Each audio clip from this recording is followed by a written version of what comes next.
Assalamualaikum warahmatullahi wabarakatuh. Hamdan syukran ala nikmatillah wa sholli wa sallimu ala rasulillah amma ba'du. Sahabat channel ABM TV yang dirahmati Allah Subhanahu wa taala, setiap jiwa itu akan mengalami kematian. Kullu nafsin dha'iqatul maut. Kullu man 'alaiha fan. Setiap makhluk itu akan binasa, akan mati. Namun yang perlu kita ingat itu bukan matinya, tetapi keadaan saat kita mati. Apakah kita akan husnul khatimah atau su'ul khatimah? Maka perlu kita mengamalkan amalan-amalan supaya dalam keadaan kita dicabut nyawa oleh Allah Subhanahu wa taala, kita membawa keimanan dan keislaman sehingga mendapatkan kematian, yaitu husnul khatimah. Namun ada beberapa yang mana akan mendapatkan husnul khatimah ketika kita melakukannya semasa kita hidup. Di antaranya dijelaskan dalam kitab Tanbihul Ghafilin, orang yang akan selamat dari fitnah kubur, dari azab kubur, berarti orang tersebut akan dicabutnya oleh Allah Subhanahu wa taala dengan keadaan husnul khatimah. Ada 4 perkara yang akan menyelamatkan kita ketika kita syakarat, ketika kita di alam kubur. Yang mana 4 perkara ini? Yang pertama, fa'amal arba'atu allati yulazimuha. Ada 4. Yang pertama, fa muhafadhatus sholawati, yaitu menjaga sholat. Bahkan dijelaskan dalam kitab Fadhailul A'mal, orang yang menjaga sholat 5 waktu akan dicabut nyawa oleh Allah Subhanahu wa taala dengan keadaan husnul khatimah, membawa keimanan, membawa keislamannya. Yang sangat disayangkan itu ketika kita hidup waktu kecil, dewasa, hidup dalam keadaan iman dan Islam, ketika kita sudah tua dan pas mati, kita tidak membawa keimanan dan keislaman. Na'udzubillahi min dzalik. Maka orang yang menjaga sholat itu akan dijaga oleh Allah dari fitnah kubur, dari siksa kubur, dari syakaratul maut. Karena apa?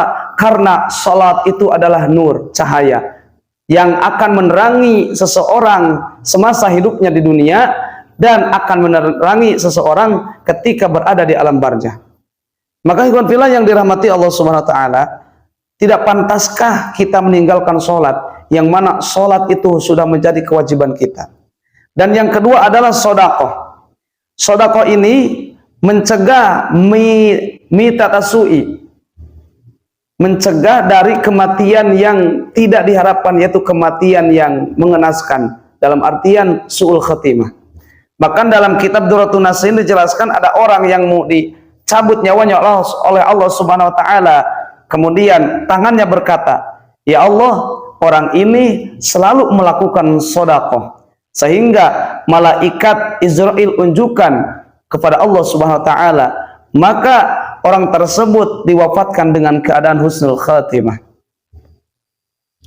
Dan yang ketiga, orang yang akan mendapatkan husnul khatimah, selamat di alam kuburnya, yaitu orang yang selalu membaca Al-Qur'an. Orang yang selalu membaca Al-Qur'an. Orang yang membaca Al-Quran itu ketika syakarat, dia akan diringankan oleh Allah Subhanahu wa taala. Bahkan ada Al-Quran surah yang mana surah ini ketika kita mengamalkan, membaca surah ini, melazimkan surah ini, kita akan dijauhkan dari syakaratul maut. Di antaranya membaca surah Al-Mulku.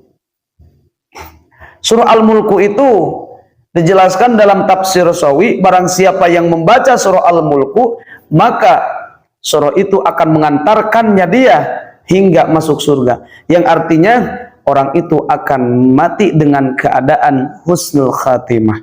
Maka bacalah Al-Quran, meskipun 1 hari itu 1 ayat. Apalagi lebih baik 1 hari 1 juz, maka dalam waktu 1 bulan itu 30 juz. Tetapi setidaknya kita bisa membaca Al-Quran satu hari itu satu halaman.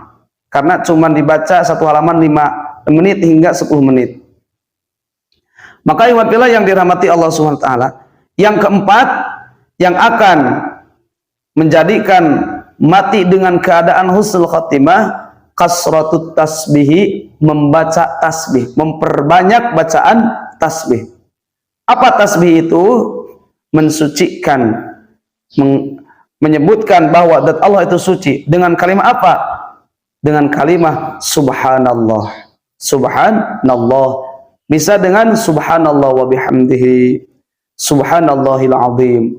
Maka orang yang bisa melazimkan, mengistiqomahkan 4 amalan tersebut, dia akan diwafatkan dengan keadaan husnul khatimah. Yang pertama, menjaga sholat yang 5 waktu.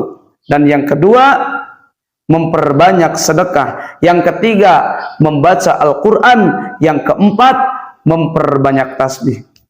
Semoga ikhwan fillah yang dirahmati Allah Subhanahu wa taala, kita bisa mengamalkannya supaya kita di akhir hayat kita diwafatkan dengan keadaan husnul khatimah dan keluarga kita diwafatkan dengan keadaan husnul khatimah. Amin ya Allah ya rabbal alamin.